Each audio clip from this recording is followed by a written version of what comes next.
Sir गुलाम मुर्तज़ा साहब। Sir गुलाम Murtaza. Sir गुलाम मुर्तज़ा।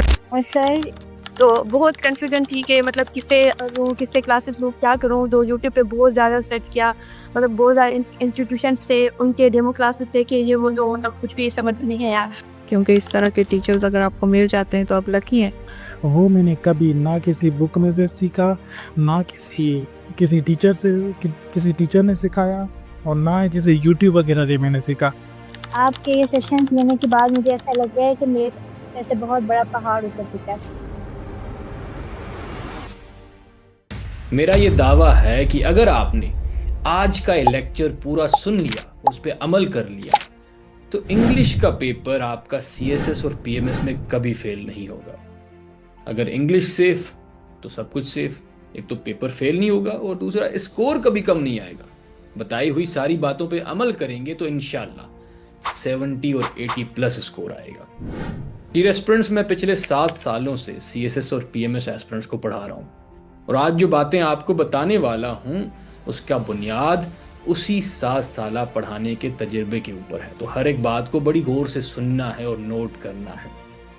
आज का ये लेक्चर एक तो अनाउंसमेंट है हमारे upcoming CSS English Persian composition के बैच का, और साथ ही साथ आज का ये लेक्चर एक डिटेल्ड रोड मैप है जिसमें हम सीएसएस इंग्लिश पर्सियन कंपोजिशन के सब्जेक्ट में जो भी सेक्शंस हैं, हर एक सेक्शन को कैसे आपने खुद से तैयार करना है, कौन सी किताब से क्या पढ़ना है, और ऑनलाइन सेशन में उस सेक्शन में हम क्या कवर करेंगे। और इस लेक्चर के आखिर में एक सीक्वेंस आपको मैं बताऊंगा कि हर एक सेक्शन को आपने समझ लिया कि कौन कौन सी किताबों से क्या क्या करना है, लेकिन प्रॉपर सीक्वेंस क्या है सारे सेक्शन को कवर करने का, वो बहुत ज़रूरी है। उसके बगैर डायरेक्शन आपकी गलत हो जाती है। सीएसएस इंग्लिश पर्सियन कंपोजिशन का ये सब्जेक्ट 100 मार्क्स का कंपलसरी सब्जेक्ट है, जिसमें 20 मार्क्स के आपके एमसीक्यूज का पोर्शन होता है, जिसमें सिनोनिम्स एंड एंटोनिम्स आपने कवर करने होते हैं, और 80 मार्क्स का पोर्शन सब्जेक्टिव पोर्शन होता है। हम इन दोनों पोर्शंस पे काम करेंगे।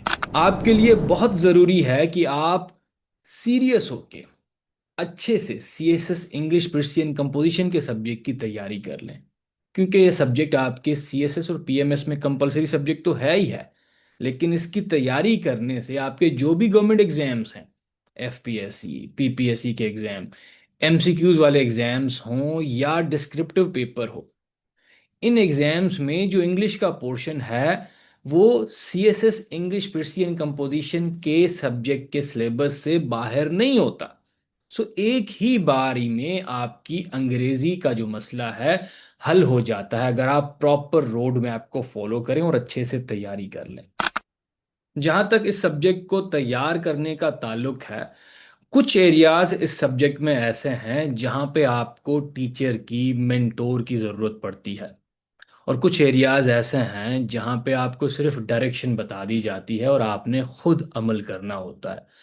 मिसाल के तौर पे अगर आपने वो कैब तैयार करनी है, ईडियम्स तैयार करने हैं, फ्रेजल वर्ब्स तैयार करने हैं, आपने पेयर ऑफ वर्ड्स तैयार करने हैं, ये वो चीज़ें हैं जिनको रट्टा लगाना होता है। ये आपको स्पून फीड किया नहीं जा सकता कि डेली आपको एक क्लास में सिर्फ वर्ड्स ही पढ़ाए जाएं। आपको डायरेक्शन दी जाती है और कहाँ कहाँ से क्या क्या तैयार करना है ये आपको टीचर आपका बताएगा। हाँ, अलबत्ता जो ग्रामर का सेक्शन है, पेरसी है, ट्रांसलेशन है, कंप्रीहेंशन है, ये वो स्किल्स हैं जो आपका टीचर आपको सिखाता है। एफपीएससी ने इस 100 मार्क्स के पेपर को इन सेक्शंस में डिवाइड किया है। 20 marks precis writing, 20 marks reading comprehension, 20 to 30 marks grammar और vocab, 10 marks sentence correction, 10 marks grouping of words, 10 marks translation. Broadly देखें तो सिर्फ 20 मार्क्स का पोर्शन ऐसा है जहां पे आपने रट्टा लगाना है, वो कैब का पोर्शन। अदरवाइज 80 मार्क्स का जो पोर्शन है जिसमें 30 marks grammar and sentence correction and 50 marks precis writing comprehension and translation, ये 80 मार्क्स का पोर्शन स्किल्ड बेस्ड है जो आपका टीचर आपको सिखाता है, जिसमें रट्टा आपको ज्यादातर काम नहीं आता। इस कोर्स में ग्रामर से लेकर करेक्शन से लेकर वोकैब से लेकर पिरसी राइटिंग, रीडिंग कंप्रीहेंशन, ट्रांसलेशन, हर एक एरिया पे हम लाइव क्लासेस में प्रैक्टिकल एग्जाम्पल्स करेंगे। क्लास एक्टिविटीज होंगी जैसे आपकी तैयारी अच्छे से अच्छी हो सके। यहाँ पे हम हर एक सेक्शन के ऊपर अभी बात करेंगे वन बाय वन, प्रेसी राइटिंग से लेकर ट्रांसलेशन तक हर एक सेक्शन को आपने खुद से कैसे तैयार करना है, क्या स्ट्रैटेजी होनी चाहिए, कौन सी किताबें कंसल्ट करनी है। आइए देखते हैं, स्टार्ट करते हैं प्रेसी राइटिंग से। ये 20 मार्क्स का पोर्शन है। सीएसएस इंग्लिश पर्सियन कंपोजिशन के पेपर में आपको एक लॉन्ग पैसेज दिया जाता है और आपको कहा जाता है कि आपने इस पैसेज को समराइज करना है, आपने इसको प्रिसाइज करना है 1/3 ऑफ इट्स लेंथ में। अगर ओरिजिनल पैसेज का लेंथ 150 वर्ड्स है तो आपने समराइज करना है, इसे प्रिसाइज करना है 50 वर्ड्स में। कैसे करना है, कुछ रूल्स हैं, उनको फॉलो करना है। एग्जाम्पल्स को ओमिट करना है, एक्सप्लेनेशंस को ओमिट करना है, अपने ओपिनियंस नहीं लिखने, ऑब्जेक्टिव रहना है, ऑब्जेक्टिव टोन अपनानी है। और एफपीएससी आपको कहता है कि आपको ये 20 मार्क्स सिर्फ समराइज करने के लिए नहीं दिए जाएंगे। समराइज करने के, प्रिसाइज करने के 15 मार्क्स हैं और 5 मार्क्स आपको इसका सूटेबल टाइटल सजेस्ट करने पे मिलेंगे, क्योंकि ओरिजिनल पैसेज का कोई टाइटल गिवन नहीं होगा। आपको उसको पढ़ के सेंट्रल थीम को समझना होगा और फिर आप समराइज भी करेंगे और सूटेबल टाइटल भी सजेस्ट करेंगे, तो टाइटल के मार्क्स हैं यहाँ पे। अच्छा, ये प्रिसाइज करना अपने आप में स्किल है। एकदम से आपको अगर रूल्स बता दिए जाएं आपको ये स्किल फौरन नहीं आ जाता है, तो या तो प्रैक्टिस करनी पड़ती है या तो लाइव आपको कोई मेंटोर प्रोसीज करके दिखाए, लाइव प्रैक्टिस करके दिखाए, तो फिर आपको चीज़ें समझ आती हैं। तो इसीलिए हमारे सेशन में मेरी कोशिश ये होती है कि मैं आपको 6 से 7 मुख्तलिफ पैसेजेस को लाइव प्रिसाइज करके दिखाऊं। आप साथ रहें, सारे स्टूडेंट्स, आपका इनपुट हो और हम साथ मिल के परसीव करें। ओरिजिनल पैसेज को 1/3 में समराइज भी करें, एग्जाम्पल्स भी ओमिट करें, टोन भी मेंटेन करें। आप लाइव क्लासेस में देखें किस तरह से जो आपने रूल्स पढ़े हैं वो किस तरह से इम्प्लीमेंट हो रहे हैं। सिर्फ रूल्स बता के आपको भेज देना कि आप जाके खुद करके आए, वहाँ पे फिर स्टूडेंट्स को लर्न करने में, ये स्किल अक्वायर करने में बहुत ज़्यादा टाइम लग जाता है और इस एग्ज़ाम में टाइम आपका बहुत कीमती है। अच्छा, मैं चाहूँगा कि आप यहाँ पे ओल्ड स्टूडेंट्स का भी यहाँ पे एक्सपीरियंस सुन लें। तो मैं कोशिश में थी कोई अच्छी अकेडमी मिल जाए, कोई अच्छा सा टीचर मिल जाए। वो मुझे मिला फिर यूट्यूब के थ्रू। एक तो कुछ टीचर्स होते हैं बहुत कॉम्प्लिकेट कर देते हैं चीज़ों को, लेकिन आपने बहुत इजी वे में, बहुत गोइंग वे में समझाया, तो बहुत अच्छा लगा आपसे पढ़ के। कि मुझे स्पेशली बहुत ज़्यादा मुश्किल लगती थी। मैंने मतलब खुद बहुत दफ़ा ट्राई किया, हर तरीके के यूट्यूब में डिफरेंट वीडियोस देखी। एंड मैंने मास्टर्स किया इंग्लिश में। इनफैक्ट मेरे पास पहले ही एक लिंग्विस्टिक्स की डिग्री थी और मैंने इंग्लिश को पढ़ा है डिटेल से। टू बी ऑनेस्ट, मैंने अपने पूरे एकेडमिक करियर में इतना डिटेल से किसी भी अपने राइटिंग स्टाइल को स्ट्रक्चर करना। आपके जो सेशंस मुझे ऐसा लग रहा है कि बहुत ज़्यादा आसान है। इससे पहले प्रेसी मुझे लगता था वो बहुत मुश्किल चीज़ है या बहुत कोई ऐसी चीज़ है जो मुझे बहुत मुश्किल लगती थी पर्सनली। पर मैंने आज तक जो है वो अकेडमिक डिफरेंसेस की ज्वाइन की हैं, लेकिन आपने जो स्ट्रक्चर खास करके आपने सिखाया है ना, वो मैंने कभी ना किसी बुक में से सीखा, ना किसी किसी टीचर ने सिखाया और ना ही किसी यूट्यूब वगैरह से मैंने सीखा। सच तो ये है कि आपने जब एक दो प्रेस जैसा करवा ली थी, तब तक भी ऐसा नहीं लगता था कि हम कर पाएंगे। लेकिन जो आपने हमारी इन्वॉल्वमेंट और पार्टिसिपेशन कराई ना, वो बहुत ज़्यादा जो है वो मैटर किया है। CSS की और PMS के मैंने इस तरह के इंग्लिश के और भी कोर्सेज किए हैं, लेकिन जिन बारीकियों के साथ सर ने इस चीज़ों को सिखाया है और बताया है, फिर उनको हर क्लास में एक्टिविटीज़ के ज़रिए इम्प्लीमेंट भी करवाया है। इससे हम खुद प्रैक्टिस करते रहे हैं, वरना वीडियोस देखकर और सब कुछ ऐसे समझ नहीं आती। Highly recommend to anybody who wants to improve their academic writing. I am really thankful to sir. Thank you so much. सुन लिया, चलें जी। अच्छा, ये मालूम करना है आपने कि नेक्स्ट बैच की डिटेल्स क्या हैं, next CSS English Persian composition का बैच कब स्टार्ट हो रहा है, डेट क्या है, क्लास टाइमिंग क्या है, वीक में कितनी क्लासेस होनी है। तो ये मालूमात लेने से पहले सबसे पहले मेक श्योर करें कि आप ये जो लेक्चर है, आज का लेक्चर, मेरे यूट्यूब चैनल पे सुन रहे हैं, या पॉसिबल है कि आप फेसबुक पेज पे सुन रहे हैं।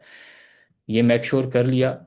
अब नेक्स्ट आपने देखना है कि इसी लेक्चर की, ये जो लेक्चर आप सुन रहे हैं, इस लेक्चर की डिस्क्रिप्शन में आपको एक फॉर्म का लिंक मिल जाएगा।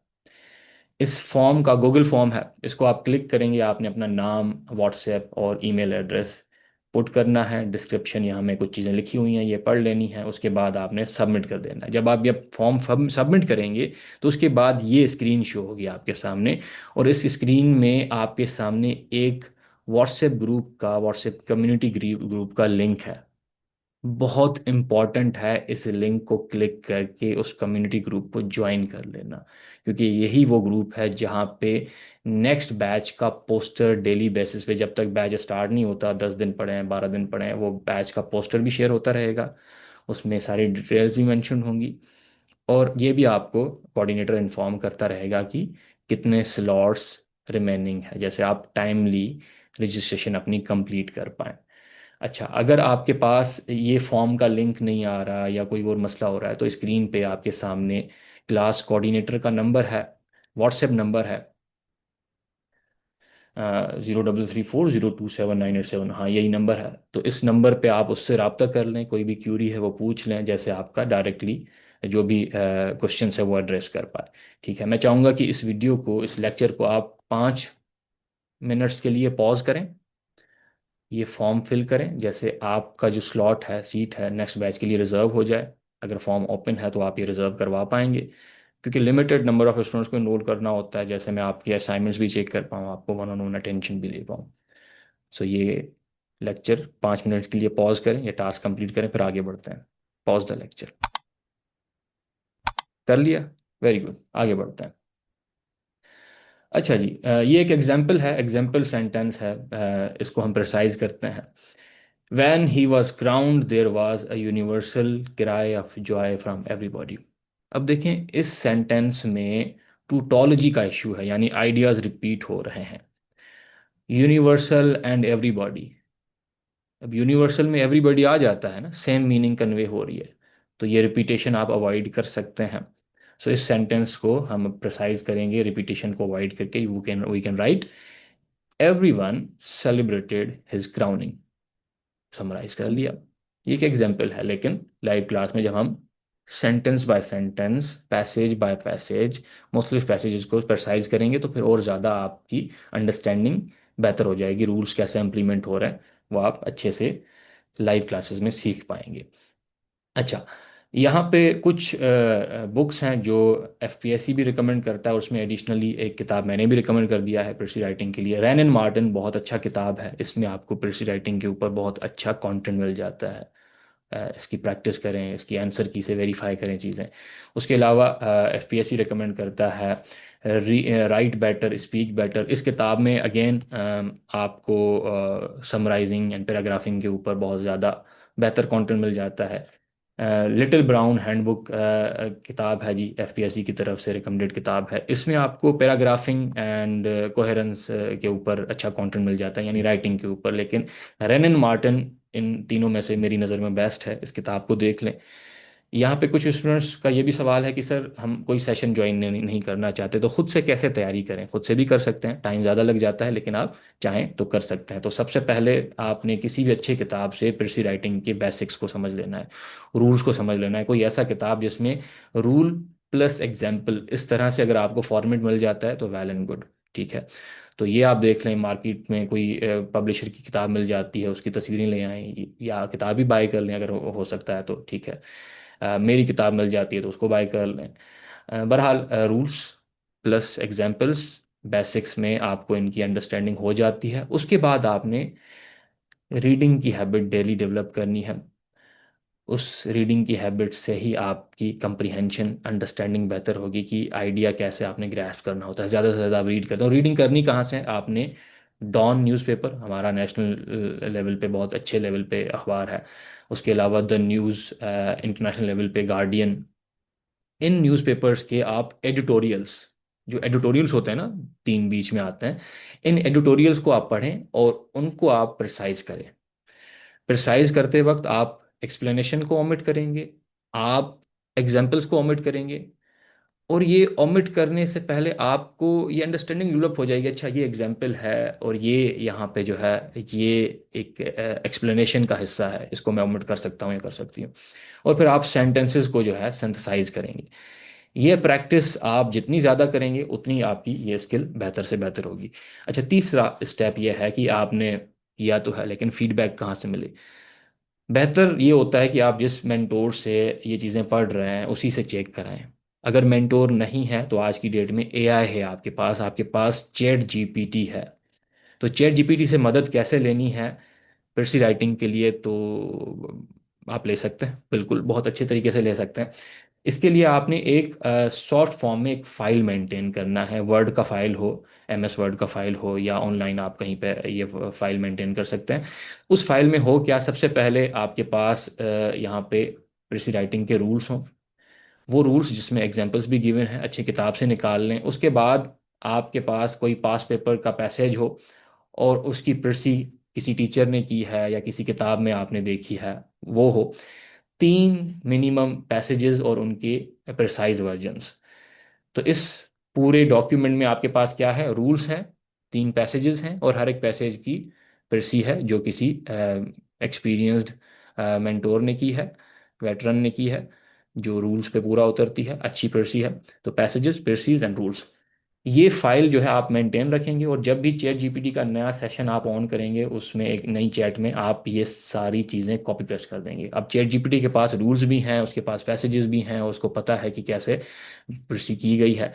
उसके बाद आप क्या करेंगे कि आपने जिस दिन जो भी प्रस्तुति की है, मसलन आपने एक एडिटोरियल है, ये ओरिजिनल पैसेज है ना, उसकी आपने प्रस्तुति की है, आप चैट जीपीटी को कह दें कि मैंने आपको सारी इन्फॉर्मेशन दे दी है, रूल्स भी दिखाए हैं, और अच्छे अच्छे जो प्रसी के वर्जन्स हैं, ओरिजिनल पैसेजेस के, वो भी आपके साथ शेयर की हैं। अब आज आज के दिन में ये ओरिजिनल पैसेज है, इसकी प्रसी मैंने की है, और आप अपनी प्रसी की तस्वीर निकाल के उसके साथ शेयर कर दें, और आप उसे कहें कि ओरिजिनल जो भी प्रसी है उसके मुताबिक मेरी प्रसी को चेक करें, और जो रूल्स हैं वो देखें कितने इम्प्लीमेंट हुए हैं, और उसके अलावा जो प्रसीज आपको ओरिजिनल मैंने भेजी हैं पहले, ओरिजिनल पैसेजेस की बेहतर प्रसीज, उनके साथ भी कंपेयर करें, और फिर आप मुझे फीडबैक दें, डिटेल्ड फीडबैक स्कोर के साथ, 20 में से मार्क्स करें, मेरे टाइटल को भी आप जज करें, और मेरे पैसेज को भी जज करें जो मैंने समराइज करके लिखा है पैसेज। तो चैट जीपीटी आपको जो फीडबैक देगा वैसा ही फीडबैक होगा, फार और लेस, जो आपको एक अच्छा मेंटोर दे सकता है। आज की डेट में अगर आप एआई का यूज़ नहीं कर रहे तो आप पीछे रह जाएंगे।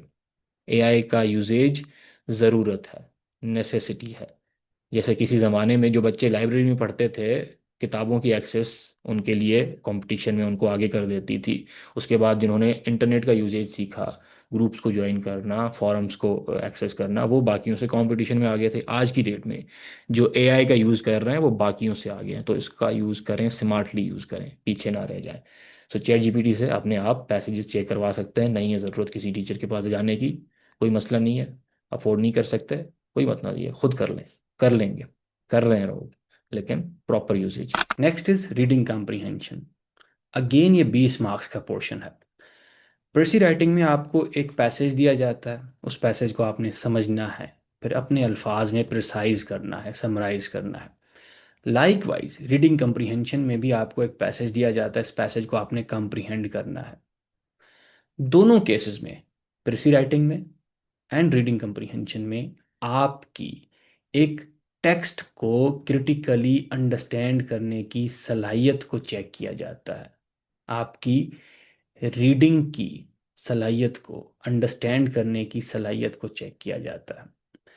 रीडिंग कॉम्प्रीहेंशन में आपने समराइज नहीं करना होता, बल्कि इस पैसेज से रिलेटेड आपसे 5 सवाल पूछे जाते हैं। हर एक सवाल का जवाब आपने टू द पॉइंट और प्रिसाइज होके लिखना है, अपने अल्फाज में लिखना है। हर एक जवाब के लिए एट मैक्स आपको 4 नंबर दिए जा सकते हैं। इन टोटल ये 20 मार्क्स बनते हैं। आपने इस पैसेज को पढ़ के इसका मेन आइडिया आइडेंटिफाई करना है, आपने ऑथर के पर्सपेक्टिव को, उसके टोन को समझना है। ऑनलाइन क्लासेस में मेरी कोशिश ये होती है कि मैं रीसेंट ईयर्स के सीएसएस और पीएमएस के पास पेपर्स में से पैसेजेस पिक करूं और वही आपसे हल करवाए जाएं, जैसे आपको अंदाज़ा हो कि किस लेवल की अंडरस्टैंडिंग एक पैसेज की आपसे एक्सपेक्ट की जा रही है। और पिरसी राइटिंग में भी जब आप 3-4 एक्सरसाइजेस सॉल्व कर लेंगे क्लासेस में तो आपकी रीडिंग कंप्रीहेंशन बेहतर हो चुकी होती है। अच्छा, कौन से किताब आपने कंसल्ट करने हैं रीडिंग कंप्रीहेंशन के लिए? Write better, speak better, modern English in action and Wren Martin, इन किताबों में आपको पैसेजेस मिल जाएंगे रीडिंग के लिए। रैनन मार्टिन में आपको जो पैसेजेस मिलेंगे उनके ऊपर आपको प्रैक्टिस क्वेश्चंस भी मिलेंगे। वो क्वेश्चंस हल करें, जवाब लिखें और आंसर की से वेरीफाई करें कि आप देख पाएँ कितनी आपकी अंडरस्टैंडिंग कंप्रीहेंशन बेहतर हुई है। अच्छा, जो बच्चे खुद से तैयारी करना चाह रहे हैं रीडिंग कंप्रीहेंशन के पोर्शन की, उनको क्या करना है? सबसे पहले आपने पैराग्राफ राइटिंग की आर्ट को सीखना है। ऐसे राइटिंग के लिए भी ये बहुत ज़रूरी है, कृषि में भी आपको ये बहुत काम आती है।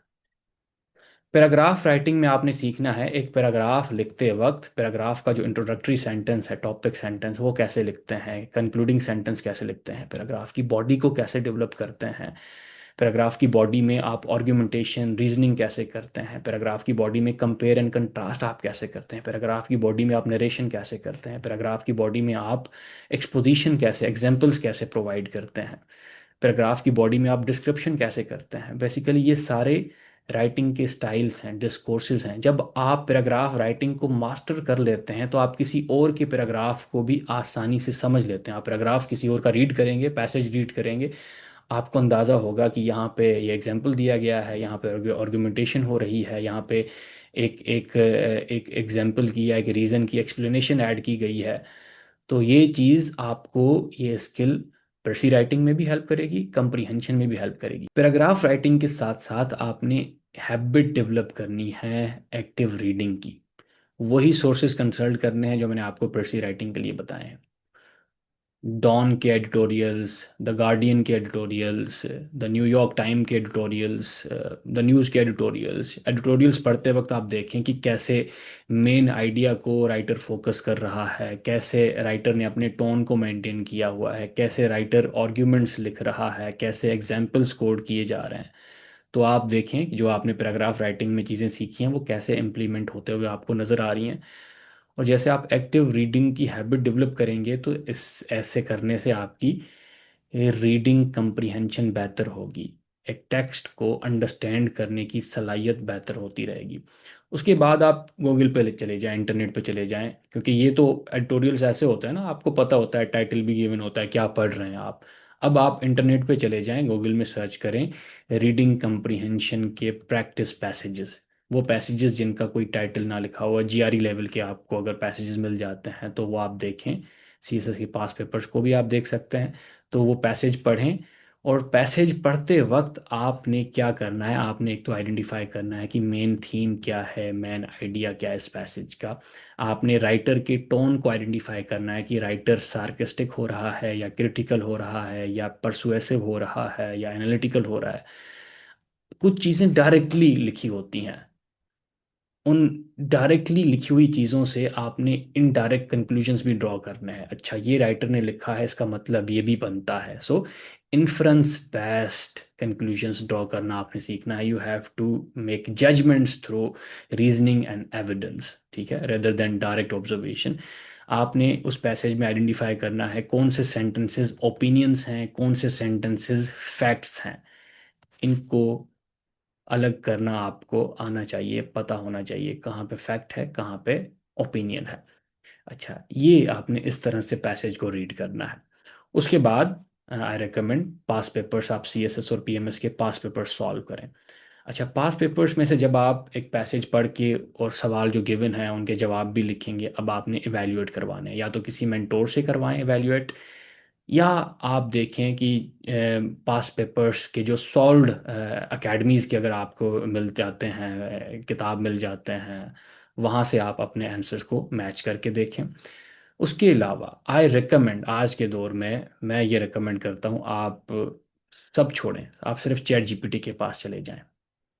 चैट जीपीटी को आपने देना है एक तो ओरिजिनल पैसेज, ठीक है, उसके बाद क्वेश्चंस पूछे गए हैं, और फिर आपने जो आंसर्स लिखे हैं उसकी तस्वीर। आप चैट जीपीटी को कहें, प्रॉम्प्ट दें कि चैट जीपीटी आप इमेजिन करें खुद को सीएसएस के एग्जामिनर के तौर पे, और ये ओरिजिनल पैसेज है, ये सवाल हैं, और ये मैंने जो जवाब लिखे हैं उनकी तस्वीर है। अब आप मुझे डिटेल्ड एवेल्यूएशन प्रोवाइड करें और मार्किंग कर दें इन जवाबों की। आपको जो फीडबैक मिलेगा वो आपको बहुत ज़्यादा हेल्प करने वाला है। तो इस तरह की प्रैक्टिस करते रहें और चीज़ें आसान हो जाएंगी। नेक्स्ट है ग्रामर का पोर्शन। ये 10 से 20 मार्क्स का पोर्शन होता है। एग्जामिनर आपसे एक्सपेक्ट करता है कि आप टेंसेस, आर्टिकल्स, प्रीपोजिशंस, कंजंक्शंस और पंचुएशन को मास्टर कर लें। ग्रामर के पोर्शन को कवर करने के लिए हम ऑनलाइन सेशन में इन सारे एरियाज के ऊपर सेपरेटली काम करेंगे। किसी भी एरिया को हमने मिस नहीं करना, क्योंकि पास्ट पेपर्स में हमने देखा है एक्टिव पैसिव पे भी सवाल आ जाता है, डायरेक्ट इनडायरेक्ट स्पीच के ऊपर भी सवाल आ जाता है। डायरेक्ट इनडायरेक्ट स्पीच में या तो वो आपको सेंटेंसेस दे देते हैं या तो एक पैसेज आ जाता है। सो हमने मिस नहीं करना, हमने सेंटेंस स्ट्रक्चर्स के ऊपर बड़ी डेप्थ में जाके काम करना है। सिंपल, कंपाउंड, कॉम्प्लेक्स सेंटेंसेस जिसमें आपकी क्लॉजेस की अंडरस्टैंडिंग हो जाएगी, पंचुएशन काफ़ी हद तक बेहतर हो जाएगी। सेंटेंस स्ट्रक्चर्स के बगैर आप प्रिसी राइटिंग नहीं कर सकते। सेंटेंस स्ट्रक्चर्स के बगैर आप प्रॉपर ट्रांसलेशन नहीं कर सकते। सेंटेंस स्ट्रक्चर के बगैर आप सेंटेंस प्रॉब्लम्स को आइडेंटिफाई नहीं कर पाते, और सेंटेंस प्रॉब्लम्स को जब आप आइडेंटिफाई नहीं कर पाते तो खुद वही प्रॉब्लम्स आपकी राइटिंग में नज़र आते हैं। मिसाल के तौर पे एक एग्जांपल देखें, because I am a Muslim. जिन स्टूडेंट्स ने सेंटेंस स्ट्रक्चर्स के ऊपर काम नहीं किया होगा उनको लगेगा कि ये कंप्लीट सेंटेंस है। ये कंप्लीट सेंटेंस नहीं है। अगर स्टार्ट में बिकॉज लगा हुआ है तो ये एक डिपेंडेंट क्लॉज है। अगेन क्लॉज क्या होता है? ऐसा ऐसा वर्ड्स का ग्रुप जिसमें सब्जेक्ट और वर्ब एक साथ हो। तो सब्जेक्ट और वर्ब एक साथ है, स्टार्ट में एक सबऑर्डिनेटर लगा हुआ है। बिकॉज एक सबऑर्डिनेटर है, बिकॉज की जगह एज भी हो सकता था, सिंस हो सकता था, अल्दो हो सकता था।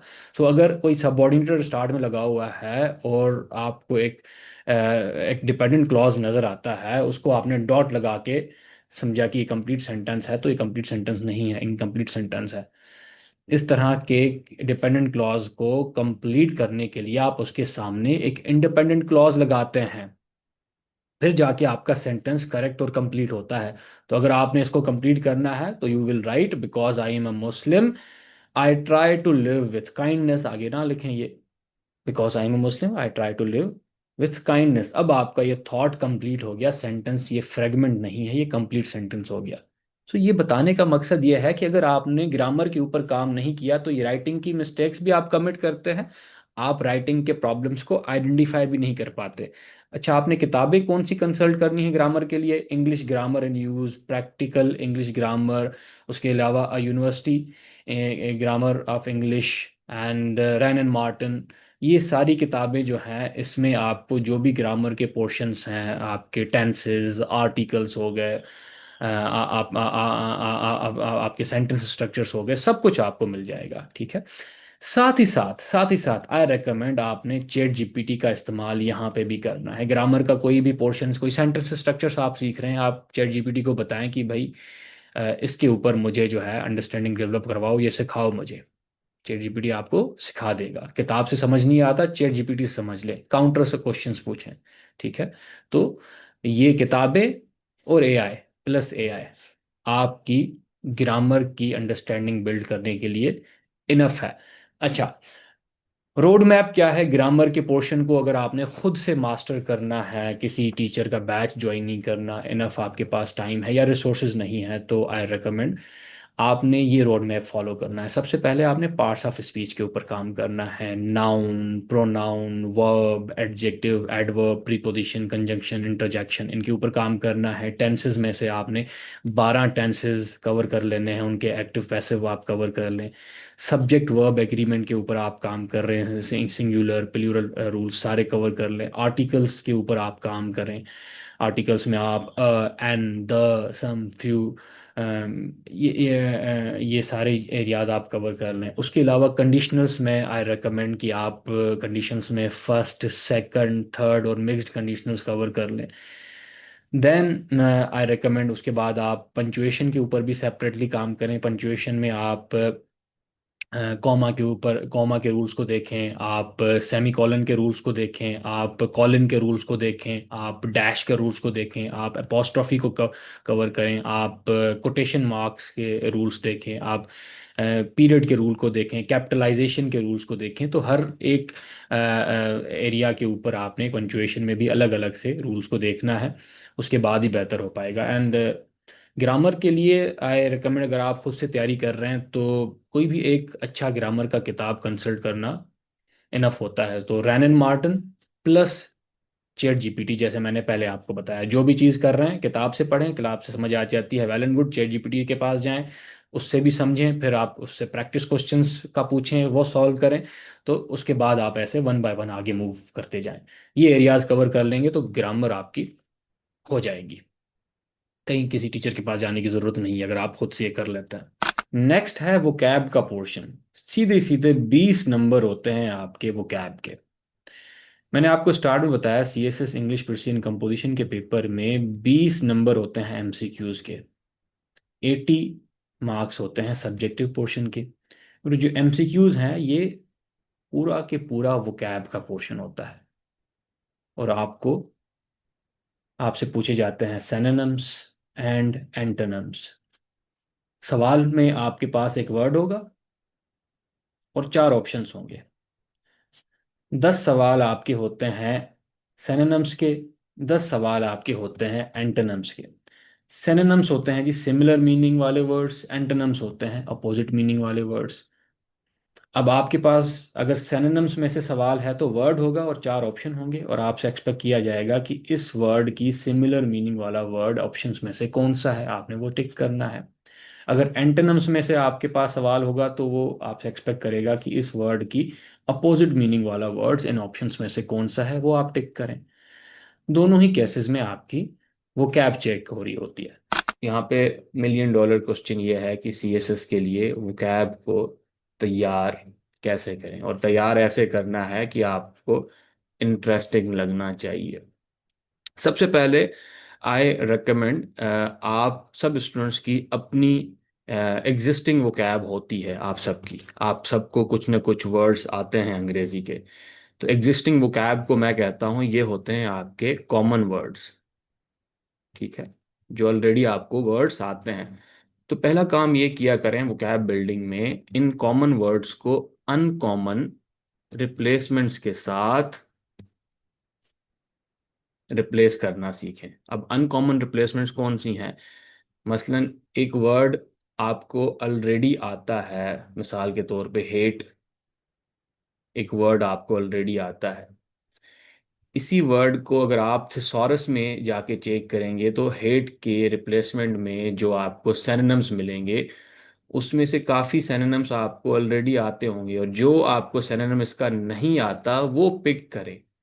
अब आपके पास एक लिस्ट बनती जाएगी कि common words and uncommon replacements, इस तरह की लिस्ट बनाएं कि ये वाले वर्ड्स मुझे ऑलरेडी आते हैं और इन्हीं वर्ड्स के ये सिनोनिम्स ये वाले मुझे नहीं आते। ये वाली प्रैक्टिस जारी रखें। इसको बेसिकली जी मैं कहता हूँ डिक्शन। आपके पास चॉइस ऑफ वर्ड्स ज़्यादा बढ़ जाती है, ठीक है। सो आपके पास जो एग्जिस्टिंग वोकैब है, और आपको पता कैसे चले कि आपको कौन से वर्ड्स आते हैं, ये भी सवाल है। तो आप पहले तो एक खुद का इम्तिहान लें, ब्लैंक पेपर लें, और उस पेपर पे आप रैंडमली बिना किसी किताब को कंसल्ट किए, बिना इंटरनेट को देखे, आप खुद को चैलेंज दें कि 200 मुझे यहाँ पे वर्ब्स लिखने हैं, या वर्ड्स जो भी अंग्रेजी के आते हैं, लव, हेट, किल, ईटीसी, जो भी आपको वर्ड्स आते हैं, आप लिस्ट पूरी इस तरह से बनाएं। और उसके बाद आप थिसॉरस को कंसल्ट करें, इंटरनेट को।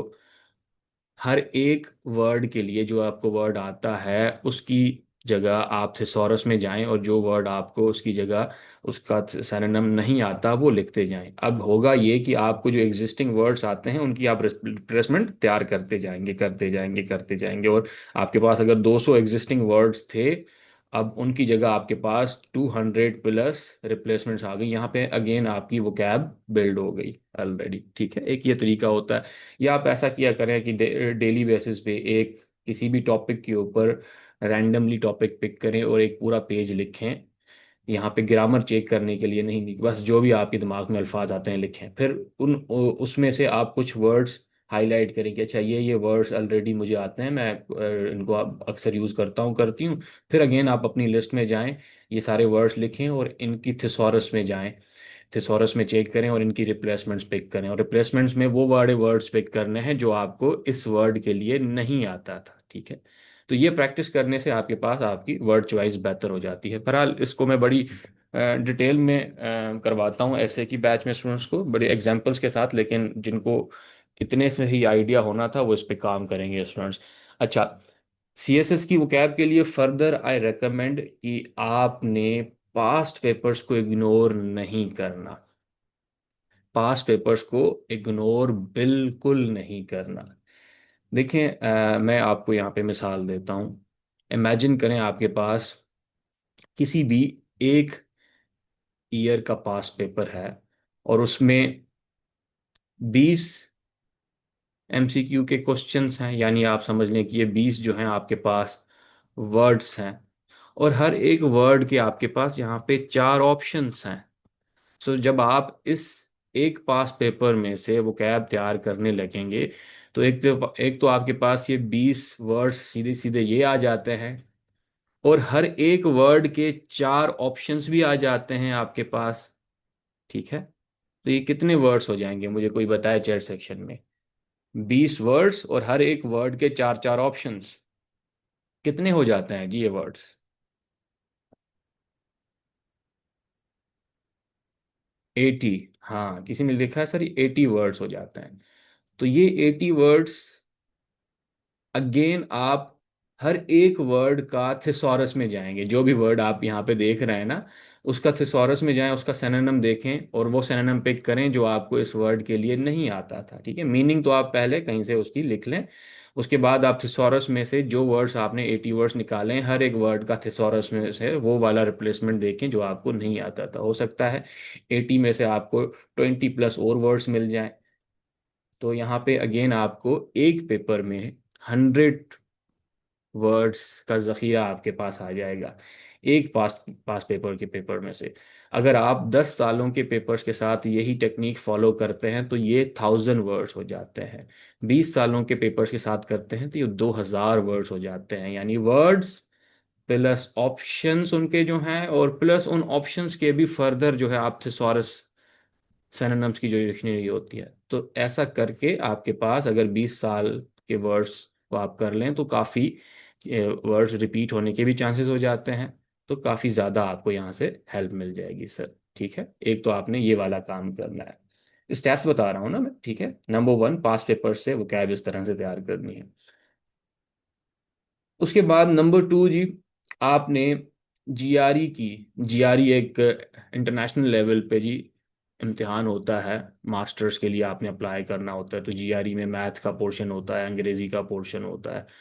मैंने भी किसी टाइम में दिया था और अल्हम्दुलिल्लाह बहुत अच्छा स्कोर आया था। कोई 2000 मैंने दिया था जी, 17 में दिया था, और उस वक्त का पाकिस्तान में टॉप स्कोर्स में से एक स्कोर था। बहरहाल जीआरई में आपने क्या करना है, जीआरई की आपको इंटरनेट पे जी मिल जाती हैं, लिस्ट मिल जाते हैं बहुत से।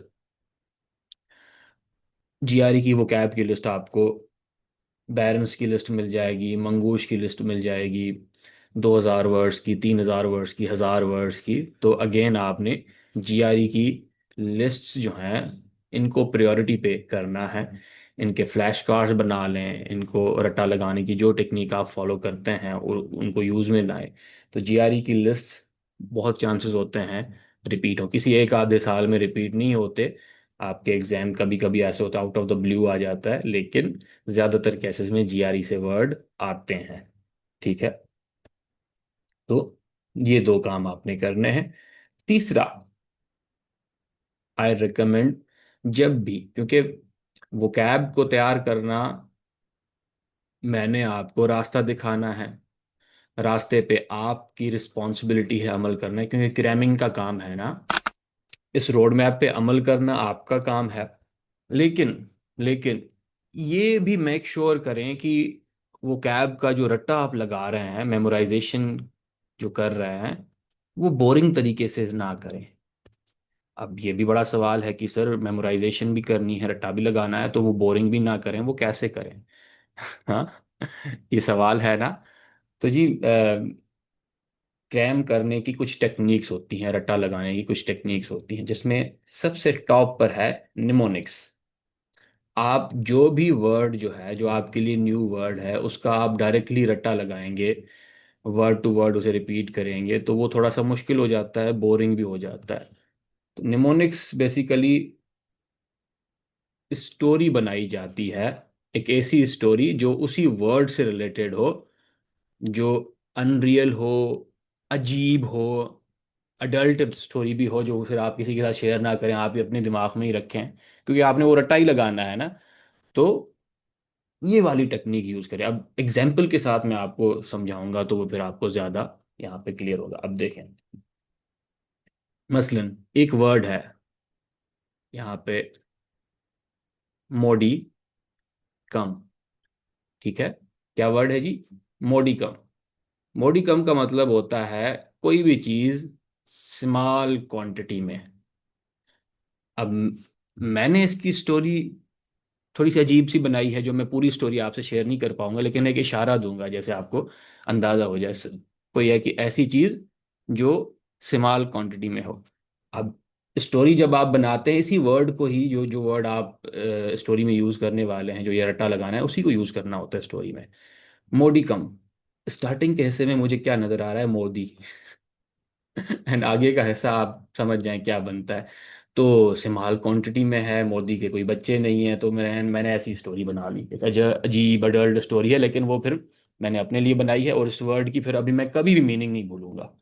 ये वाला तरीका। एक और एग्जांपल देता हूँ, थोड़ा सा अडल्ट नहीं है वो, ठीक है। अब बच्चे तो नहीं है ना, आपको ये तरीके आने चाहिए। अच्छा, एक और वर्ड है जी, सीकोफेंट। सीकोफेंट, सीकोफेंट कहते हैं चापलूस इंसान को, या बूट लिकर हो जाए। ठीक है, एक कोई चापलूस इंसान को आप क्या कहते हैं? सीकोफेंट। अब इसकी स्टोरी बनानी हो तो हम कैसे बनाएंगे? सीकोफेंट, सीको से क्या समझ आ रहा है? सीको यानी साइको। ठीक है। एंड फेंट से क्या बन रहा है? फैन।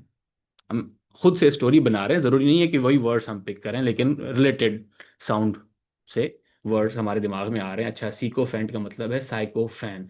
हमारा कोई अगर साइको फैन होगा, तो वो फिर हमारी बूटलिकिंग करेगा, चापलूसी करेगा, हर बात हमारी मानेगा, क्रेजी होगा, हमारे पीछे तारीफें करता रहेगा। तो सीकोफेंट का क्या मतलब होता है?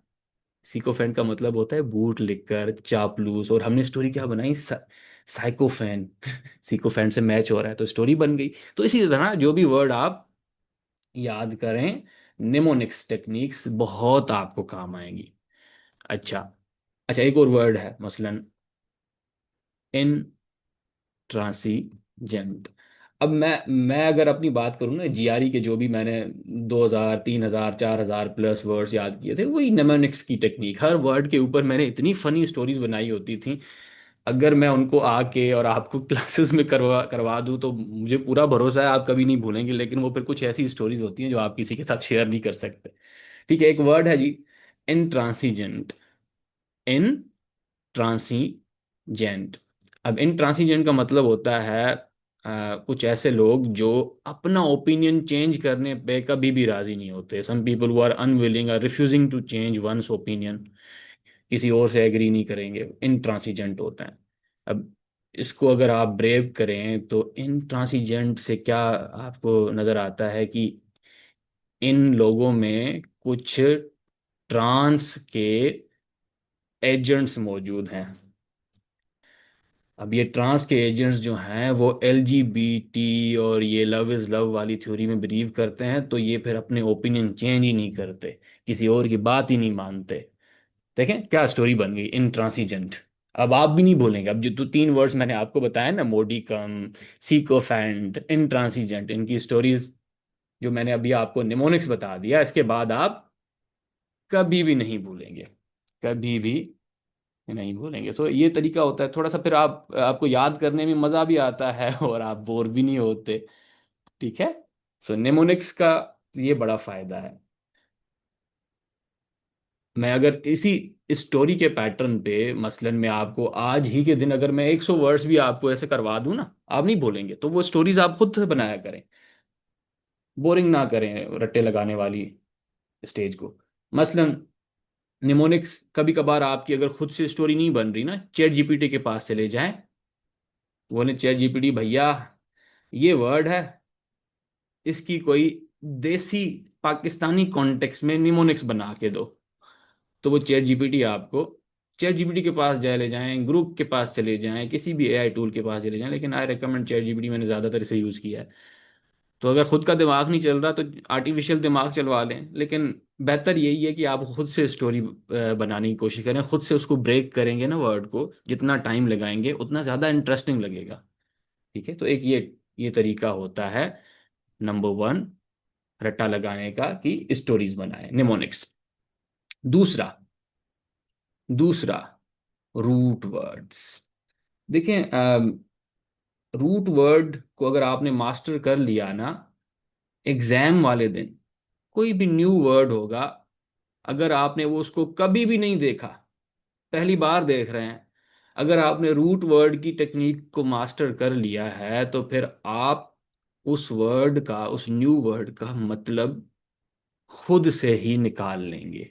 अब ये तो बड़ी हैरान करने वाली बात है, ऐसा कैसे हो सकता है कि एक वर्ड आपने पढ़ा ही नहीं है और उसकी मीनिंग आप कैसे समझ सकते हैं, कैसे अंदाज़ा लगा सकते हैं? बिल्कुल लगा सकते हैं। देखिए जी, अंग्रेजी के जो भी वर्ड्स होते हैं ना, हर एक वर्ड में आपको कुछ रूट वर्ड, कोई ना कोई रूट वर्ड नज़र आता ही आता है।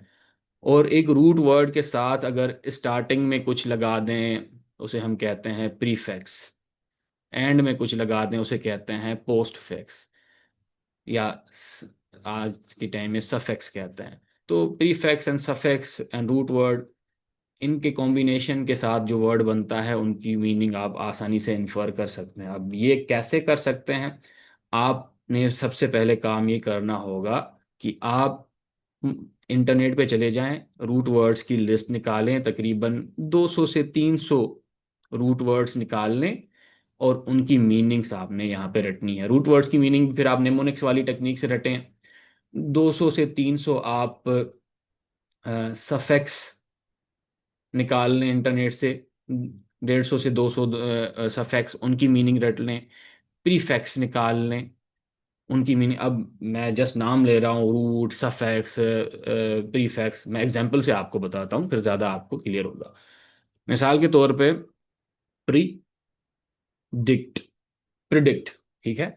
अब प्रिडिक्ट में ये जो डिक्ट है, डिक्ट एक रूट वर्ड है, ठीक है। अब आपको कैसे पता चला ये डिक्ट रूट वर्ड है? वो तब आपको पता चलेगा जब आपने वो 200 से 300 रूट वर्ड्स रटे हुए होंगे, ठीक है। और डिक्ट जो रूट वर्ड है उसका मतलब होता है बोलना, टू से समथिंग, कुछ बोलना।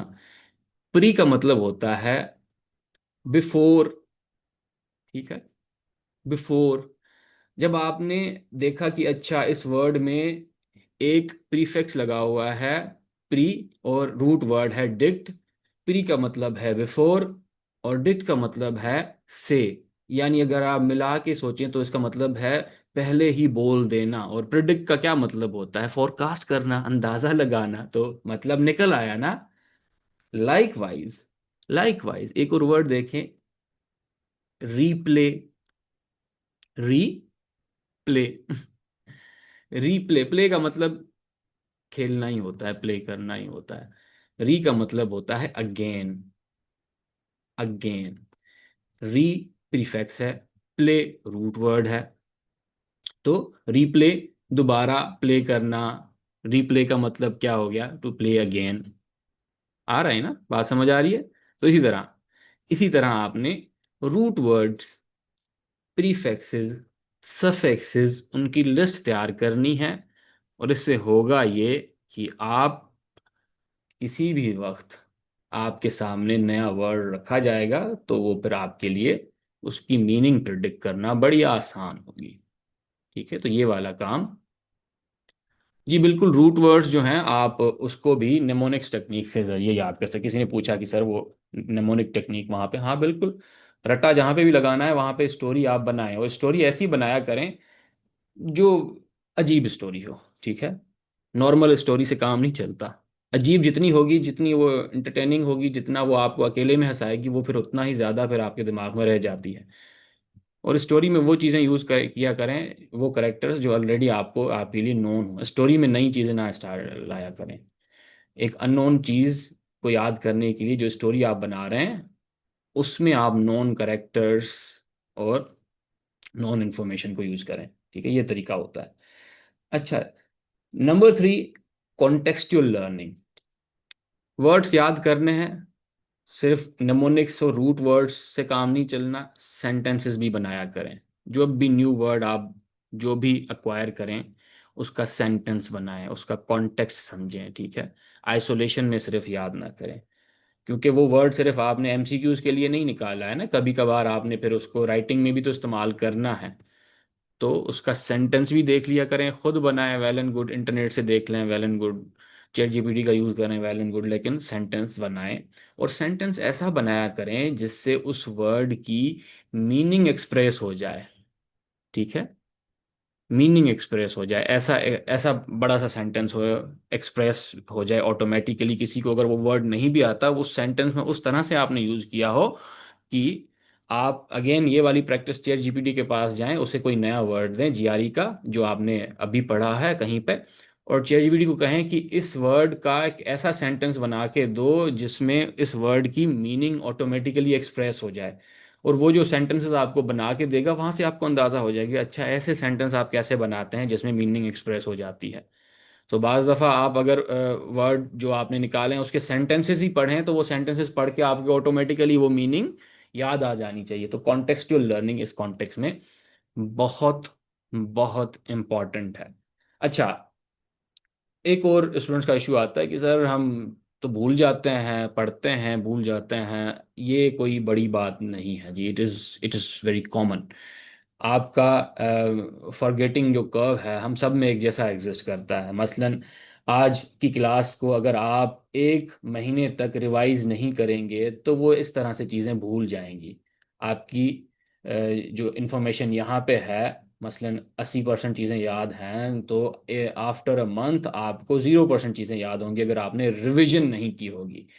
अगर आपने क्लास के बाद कुछ एक दिन बाद रिवीजन कर ली, फिर अगेन एक वीक बाद रिवीजन कर ली, आपने एक मंथ बाद रिवीजन कर ली, तो जितनी बार रिवीजन करते रहेंगे तो आप इस फॉरगेटिंग कर्व को ओवरकम कर लेंगे और आप इंफॉर्मेशन को रिटेन कर पाएंगे। और ये फिनोमेना जो है हमारे हमारे दिमाग में अल्लाह पाक ने सबके में रखा है। भूलना एक गनीमत है, लेकिन जिस इंफॉर्मेशन को आप बार बार रिपीट करते हैं वो दिमाग के पास सिग्नल जाता है कि अच्छा ये ज़्यादा इंपॉर्टेंट इंफॉर्मेशन है, इसको बड़े अरसे तक याद रखना है। तो दिमाग को ट्रिक करवाना है तो उसे बार बार याद दिलवाओ।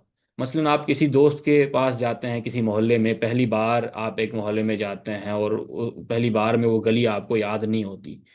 वो याद इसलिए नहीं होती क्योंकि आपके दिमाग को अल्लाह पाक ने ऐसे ही डिज़ाइन किया है कि एक एक बार में अगर आप एक चीज़ सीखते हैं तो वो हमेशा के लिए याद ना हो सकता है वो इन्फॉर्मेशन ज़्यादा ज़रूरी ना हो। तो जब आप उस गली में दूसरी बार, तीसरी बार, पांचवी बार, छठी बार जाते हैं तो वो फिर एक तरह से रिवीजन हो रही होती है आपके दिमाग के लिए। वो फिर आपको हमेशा के लिए याद हो जाता है वो मोहल्ला, वो गली, वो सारे टर्न्स। तो लाइक वाइज आप वो कैब याद कर रहे हैं या कोई भी टॉपिक रिवाइज कर रहे हैं तो रिवीजन से कभी खौफ ना खाया करें। रिवाइज रिवाइज एंड रिवाइज ये की है। रिवीजन से कभी भी घबराना नहीं है। आप समझ जाएं कि मैकेनिज्म ही आपके दिमाग का ऐसा है कि रिवीजन लाजमी है। सो वो कैब के ऊपर जो मैंने अभी आपको पैटर्न बताया है, इसके ऊपर काम करेंगे तो ये बड़ा आसान हो जाएगा। 20 में से 14 प्लस, 15 प्लस स्कोर करना, 12 प्लस स्कोर करना, मुश्किल से मुश्किल एग्जाम आ जाए तो फिर भी आप 8 प्लस स्कोर कर लेंगे, 10 तक पहुंच जाएंगे, ये बहुत अच्छा स्कोर माना जाता है। ठीक है, 8 10 प्लस आप अगर वो कैब में कर लेते हैं, अगर डिफिकल्ट भी आ जाता है। लेकिन अगर अगर अगर अगर इसके बाद भी आपने इस पे काम नहीं किया जो चीज़ें मैंने आपको अभी सिखाई हैं, तो वो फिर गलती आपकी होगी पूरी पूरी की पूरी।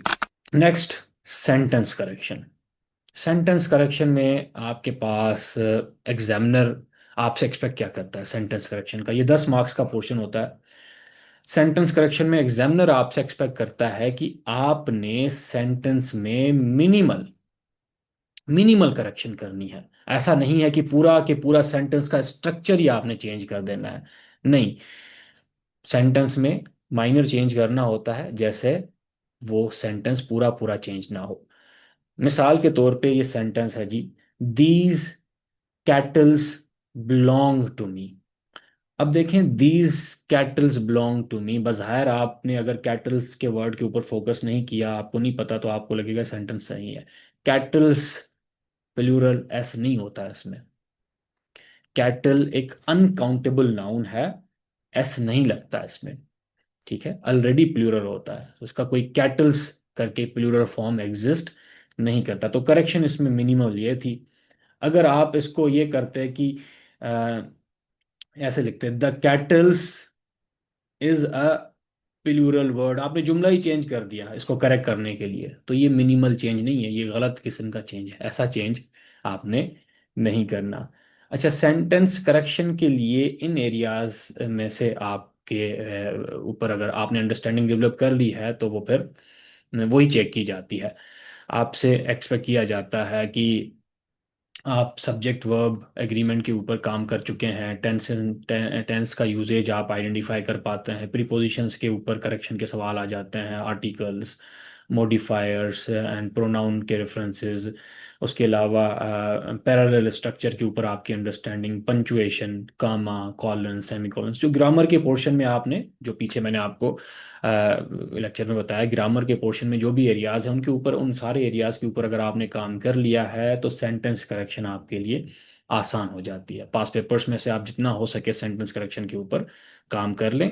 काफ़ी चीज़ें बाज़ दफ़ा रिपीट भी हो रही होती हैं। हम ऑनलाइन सेशन में यही कोशिश करेंगे कि सीएसएस के पास पेपर्स, जो भी पास पेपर्स हैं, उसमें से जो करेक्शन के एरियाज बहुत ज़्यादा रिपीट हो रहे हैं, उनके ऊपर जो है हम ज़्यादा काम कर लें। काफ़ी चीज़ें रिपीट हो रही होती हैं, हमारा फोकस होगा ना, जो हम ग्रामर में पंचुएशन, सेंटेंस स्ट्रक्चर के ऊपर काम कर रहे होंगे, तो वही सारे रूल्स यहीं पे अप्लाई हो रहे होते हैं। एंड इसके लिए मैं किताबें आपको ग्रामर या सेंटेंस करेक्शन के लिए, again Wren and Martin, practical English usage and the little brown handbook, ये किताबें इनफ हैं। तकरीबन सारी चीज़ें आपको इसमें मिल जाती हैं। चैट जीपीटी का भी इस्तेमाल कर लें। पास पेपर सॉल्व करते वक्त आप उससे पूछें कि ये ग्रामर करेक्शन के सवाल हैं, और इसको हल करके इनके रूल्स मुझे बता दो, तो वहाँ से भी आपकी बहुत ज़्यादा हेल्प हो जाएगी। नेक्स्ट है grouping of words and analogy questions का पोर्शन। 10 मार्क्स का ये पोर्शन होता है। या तो आपको एनोलॉजी के सवाल मिलेंगे, या तो ग्रुपिंग ऑफ वर्ड्स के सवाल मिलेंगे। ग्रुपिंग ऑफ वर्ड्स के सवाल इस तरह से होते हैं कि आपको वर्ड्स की एक लिस्ट दी जाती है। एक वर्ड आपका क्वेश्चन वाला वर्ड होता है, फिर ऑप्शंस होते हैं, और आपसे कहा जाता है कि कौन सा इसमें से ऑप्शन फिट नहीं होता, या आपने आइडेंटिफाई करना होता है ऑड वन आउट। मिसाल के तौर पे आप देखें, Apple, mango, banana and carrot, in words के ग्रुप में से कौन सा वर्ड इस ग्रुप में बिलोंग नहीं करता, ऑड वन आउट आपने आइडेंटिफाई करना है। तो यहाँ पे सिंपल जवाब है कैरेट, क्योंकि कैरेट एक वेजिटेबल है, और बाकी ये तीनों एक तरह से एक तरह से क्या, हकीकत में ये तीनों फ्रूट्स हैं। सो ये आपने ग्रुपिंग ऑफ वर्ड्स में इस तरह के आपको सवाल नजर आते हैं। On the other hand, analogy के क्वेश्चंस होते हैं, जहाँ पे आपको क्वेश्चन में दो वर्ड्स मिलेंगे, और उन दो वर्ड्स का आपस में आपने रिलेशन रिकग्नाइज करना होता है कि इन दो गिवन वर्ड्स का आपस में क्या ताल्लुक है। और वो ताल्लुक आपने आइडेंटिफाई कर लिया, तो फिर आपके पास जो 4 ऑप्शंस दिए गए होते हैं, उन ऑप्शंस में से सेम रिलेशनशिप कहाँ पे एग्जिस्ट करता है, अगर नज़र आ गया, तो वो ऑप्शन सही होता है। ये जो एनोलॉजी वाले क्वेश्चंस होते हैं, ये आपकी ability to recognise the relationship between two given words, ये चेक होती है। अब मिसाल के तौर पे आपके पास ये 2022 का एमपीटी का सवाल है। सवाल ये है, आप देखें अगेन, सवाल में 2 वर्ड्स लिखे गए हैं, एनोलॉजी का सवाल है। Spy and clandestine. Spy, clandestine. Spy क्या है? स्पाई बेसिकली एक आप कह लें कि प्रोफेशन है, और क्लेंडिस्टिन उस प्रोफेशन का बिहेवियर है। क्लेंडिस्टिन का मतलब होता है सीक्रेटिव, स्पाई हमेशा सीक्रेटिव होता है। तो आपने यहाँ पे समझ लिया कि अच्छा, दो जो वर्ड्स हैं उनका आपस में रिलेशन ये है कि प्रोफेशन है और दूसरी तरफ उस प्रोफेशन का बिहेवियर है। ये रिलेशन आपने आइडेंटिफाई कर लिया। अब आप इन ऑप्शंस में से देखें, ये आपको सेम रिलेशन कहीं पे किसी पेयर में नज़र आता है? हाँ जी, हमें नज़र आता है। ऑप्शन नंबर ए में अकाउंटेंट एक प्रोफेशन है, मेटिकुलस उसका बिहेवियर है। ठीक है, बारीकियों पे ध्यान देना, ठीक है, केयरफुल होता है अकाउंटेंट। सो यहाँ पे ऑप्शन ए बिल्कुल सही है। नेक्स्ट एग्जांपल देखें, 2000 सी से 2017 के पास पेपर में से ये सवाल है, लायन रोर। अब यहाँ पे रिलेशन क्या है? एक तरफ एनिमल है और दूसरी तरफ उसका साउंड है, ये रिलेशनशिप है। तो ऑप्शंस में देखें, इस तरफ सारे एनिमल्स हैं, बिल्कुल सही है जी। ये स्नैक एनिमल है, गॉट एनिमल है, लिजर्ट एनिमल है, एलिफेंट भी एनिमल है। नेक्स्ट जो वर्ड है वो साउंड होना चाहिए। अगर साउंड है तो फिर आपका ऑप्शन करेक्ट है। सबसे पहले स्नेक, स्लिटर। स्लिटर मूवमेंट होता है, साउंड नहीं है, तो ये हमने क्रॉस कर दिया। लिजर्ड, सी पे आ जाते हैं। लिजर्ड क्रॉल, तो ये अगेन मूवमेंट है। एलिफेंट टस्क, बॉडी पार्ट है टस्क, तो ये भी रिलेशन नहीं है। यहाँ पे देखें, गोट ब्लीट। ब्लीट क्या है जी? साउंड है, गोट का साउंड। सो ये ऑप्शन यहाँ पे करेक्ट है। सो हमने जो गिवन वर्ड था, वर्ड्स का पेयर था, वहाँ पे हमने देखा कि क्या रिलेशनशिप है, एनोलॉजी हमने समझी, और वही ऑप्शंस में हमने अप्लाई की, और हमने फाइंड आउट कर लिया कि हमारा वर्ड क्या था या हमारा ऑप्शन करेक्ट कौन सा था। इसके लिए अगेन आपने वोकैब के ऊपर ही काम करना है। वोकैब के ऊपर काम करेंगे तो फिर एनोलॉजी भी समझ पाएंगे। वोकैब के लिए जो सोर्सेज मैंने पहले आपको बताए हैं उनको भी कंसल्ट करें। उसके अलावा write better, speak better, modern English in action, इन किताबों में भी आपको काफ़ी सिनोनिम्स, एंटोनिम्स के ऊपर, डिक्शन के ऊपर काफ़ी चीज़ें आपको मिल जाएंगी, एक्सरसाइजेज मिल जाएंगी। वो हल कर लें तो वोकैब आपकी जितनी बेहतर होगी उतनी आप एनोलॉजी और पेयर ऑफ वर्ड्स के ऊपर या ग्रुपिंग ऑफ वर्ड्स के ऊपर ज़्यादा बेहतर अटैम्प्ट कर पाएंगे। Next, pair of words. 10 marks का ये पोर्शन होता है। सीएसएस इंग्लिश पर्सियन कंपोजिशन के पेपर में पेयर ऑफ वर्ड्स के ऊपर एफपीएससी आपको 10 वर्ड्स के पेयर्स प्रोवाइड करता है। अब ये वो वर्ड्स होते हैं जिनका साउंड एक जैसा होता है लेकिन मीनिंग डिफरेंट होती है, और आपसे एक्सपेक्ट ये किया जाता है, या तो आपको कहा जाता है कि इनमें से, इन 10 वर्ड्स में से किसी भी 5 वर्ड्स को पिक करें और उनकी मीनिंग्स लिखें। या तो मीनिंग लिखने के लिए कहा जाता है, या तो आपसे कहा जाता है कि इनमें से, इन 10 पेयर ऑफ वर्ड्स में से कौन से भी 5 पेयर्स को पिक करें और उनको ऐसे सेंटेंस में यूज करें, उससे ऐसा सेंटेंस बनाएं जिसमें उसकी मीनिंग कन्वे हो जाए। मिसाल के तौर पे पास पेपर्स में से ये सवाल हैं, ये एक पेयर ऑफ वर्ड है, अपोजिट वर्सेस अपोजिट। दोनों का साउंड सेम है, होमोफोन्स हैं, लेकिन मीनिंग डिफरेंट है। अपोजिट का मतलब होता है समथिंग अप्रोप्रिएट, एंड अपोजिट का मतलब होता है अगेन साउंड सेम है, लेकिन ओ से अगर अपोजिट हो तो इसका मतलब होता है कंप्लीटली डिफरेंट। सेंटेंस में अगर हम इसको यूज करें जिसमें मीनिंग कन्वे हो जाए, हर comment was opposite to the topic under discussion, whereas his view was completely opposite. ठीक है, मीनिंग भी कन्वे हो रही है, ऐसा सेंटेंस बनाया है हमने। Next, complement versus compliment. Sound same है, मीनिंग अलग है। कॉम्प्लीमेंट का मतलब होता है तारीफ करना, आय है अगर यहाँ पे कॉम्प्लीमेंट के वर्ड में, तारीफ करना। On the other hand, compliment ई है, तो इसका मतलब है कोई चीज किसी को कंप्लीट करे, समथिंग दैट कंप्लीट्स और enhances something.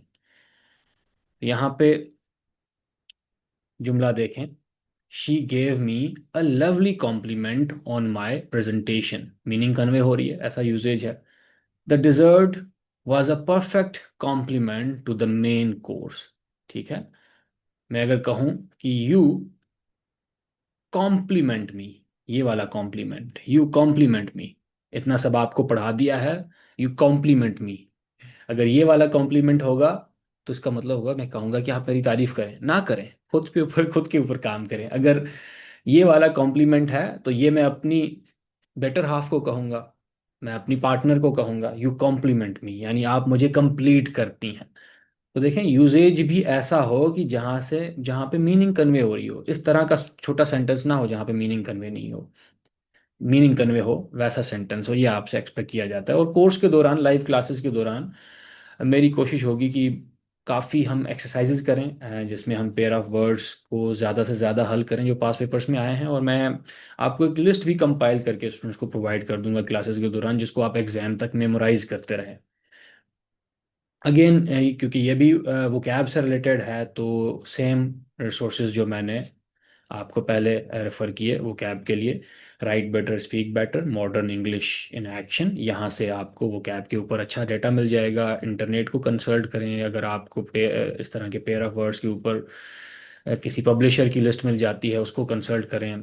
Sky is the limit, जितना हो सके आप प्रैक्टिस करें, और सेम साउंड्स वाले अल्फाज को जुमलों में इस्तेमाल करें, वो फिर आपको इस पोर्शन में अच्छा स्कोर करने में वो प्रैक्टिस हेल्प करेगी। लास्टली, ट्रांसलेशन का पार्ट, प्रिसियन कंपोजिशन के पेपर में 10 मार्क्स का पोर्शन होता है ट्रांसलेशन। आपको उर्दू से इंग्लिश में ट्रांसलेशन करनी होती है, या तो आपको 10 सेंटेंस दिए जाते हैं जो आपने अंग्रेजी में ट्रांसलेट करने हैं, या एक पैसेज दिया जाता है जिसको आपने अंग्रेजी में ट्रांसलेट करना होता है। यहाँ पे आपने वर्ड टू वर्ड ट्रांसलेशन नहीं करनी होती, आपने कॉन्टेक्स्ट को ट्रांसलेट करना होता है, क्योंकि उर्दू की ग्रामर, उर्दू का सेंटेंस स्ट्रक्चर अंग्रेजी से डायरेक्टली मैच नहीं करता। उर्दू के मुहावरे अगर आप डायरेक्टली ट्रांसलेट करेंगे तो वो मतलब चेंज हो जाता है। लाइकवाइज अगर आप अंग्रेजी के इडियम को डायरेक्टली उर्दू में ट्रांसलेट करेंगे तो वो कॉन्टेक्स्ट ही चेंज हो जाता है, तो वैसे ट्रांसलेशन नहीं करनी। और मेरी कोशिश होगी क्लासेस में आपको पास पेपर्स में से वो वाली ट्रांसलेशंस करवाई जाएं जो करने से आपकी प्रैक्टिस ट्रांसलेशन की बहुत अच्छी हो जाएगी। अच्छा, एक एग्जांपल देख लें यहाँ पे। इंग्लिश का सेंटेंस है, the CSS aspirant hit the bulls I by writing the correct aspect of the given ऐसे। इस इंग्लिश के सेंटेंस को अगर आप उर्दू में ट्रांसलेट करेंगे तो कैसे करेंगे? कोई अगर एस्पिरेंट इसको ऐसे ट्रांसलेट करता है, CSS एस्पिरेंट ने दिए गए ऐसे के सही पहलू लिखकर बेल की आंख में मारा, तो गलत ट्रांसलेशन हो जाएगी। आपके नज़दीक आपने वर्ड टू वर्ड ट्रांसलेशन कर दी है, इसकी सही ट्रांसलेशन ये होगी कि CSS उम्मीदवार ने दिए गए मजमून के सही पहलू लिखकर निशाना बिल्कुल ठीक लगाया। अब हिट द बुल्स आए एक इडियम है अंग्रेजी में, जिसका मतलब होता है कोई काम बिल्कुल सही करना। तो अगर आप एक ईडियम को एक लैंग्वेज से दूसरी में वर्ड टू वर्ड ट्रांसलेट करते हैं तो ट्रांसलेशन गलत हो जाती है। अच्छा, उर्दू का एक जुमला है, कहा जाता है मर्द काम करते हैं औरतें सिर्फ बातें करती हैं। इसके कॉन्टेक्स्ट को ट्रांसलेट करेंगे तो किस तरह से ट्रांसलेट करेंगे? We can write actions are male, words are female. Contextual translation है ये। लाइकवाइज एक और जुमला है, जो मुसीबत से डरता है उसको हर वक्त डर लगा रहता है। ही who fears hardship lives in constant fear। सही ट्रांसलेशन है। अच्छा, एक ट्रांसलेशन आपके लिए जो आप करेंगे, खाली दुआओं से बेहतर है कुछ करके दिखाना। इसको ट्रांसलेट करें, कैसे करेंगे ट्रांसलेशन? तो ये एग्जाम्पल्स थे, लेकिन आपको एग्जाम में ज़्यादातर पैसेजेस मिलेंगे जो हम प्रैक्टिस के साथ ही बेहतर करते हैं। अच्छा, ट्रांसलेशन के लिए इन किताबों में से कोई किताब ट्रांसलेशन में काम नहीं आनी, हाँ अलबत्ता प्रैक्टिकल इंग्लिश यूजेज और ये जो लिटिल ब्राउन हैंडबुक है, ये आपकी ग्रामर की अंडरस्टैंडिंग के लिए इनफ है। लेकिन ट्रांसलेशन के लिए आपने प्रैक्टिस कहीं और से करनी है। अच्छा, सेल्फ प्रिपरेशन कैसे करनी है ट्रांसलेशन के लिए? आई रिकमेंड आप स्टार्ट करें, आमतौर आप जो उर्दू में सेंटेंसेस सुनते हैं उनको सेंटेंसेस को ट्रांसलेट करने से आप स्टार्ट करें अंग्रेजी में।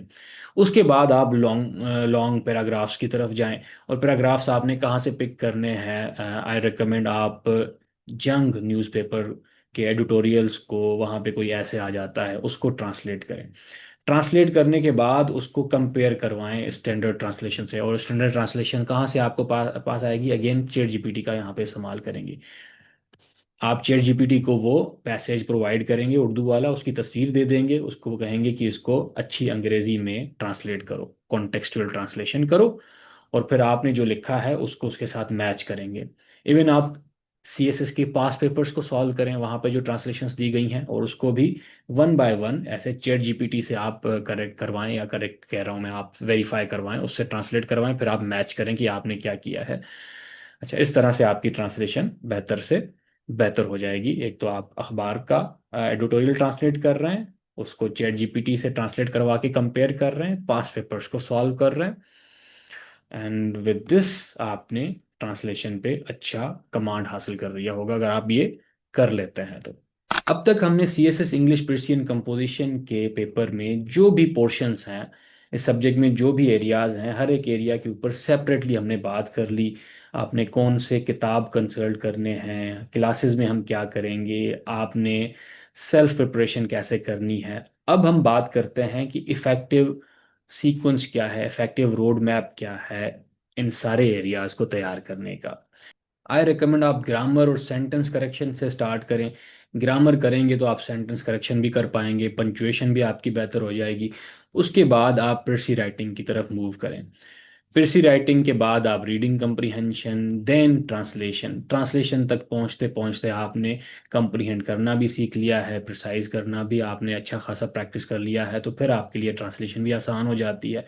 लाइकवाइज इन इन स्टेप्स को फॉलो करते करते ये स्टेप्स आपके साथ चलने चाहिए। वो cab, grouping of words, pair of confused words, ये आपने साथ साथ चलना है।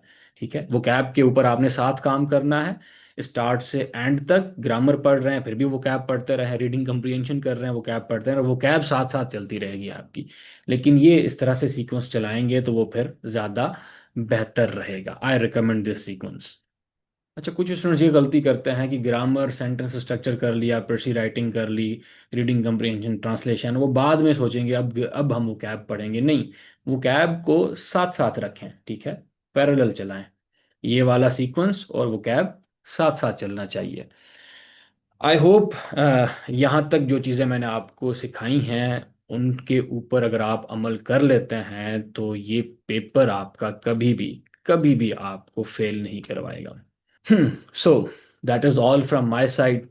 जो चीज़ें आपको सिखाई हैं उन पे अमल कर लेंगे तो ये पेपर कभी फेल नहीं होगा। अगर फॉर्म फिल कर लिया है तो क्लास में मुलाकात होगी, खुद मिल के हम इस पे काम करेंगे सारे एरियाज़ के ऊपर। इस लेक्चर को मैं चाहूँगा कि आप अपने fellow C S S P M S aspirants तक पहुँचाएँ, जैसे उनका भी भला हो सके। अपना ख्याल करें, मेहनत करें।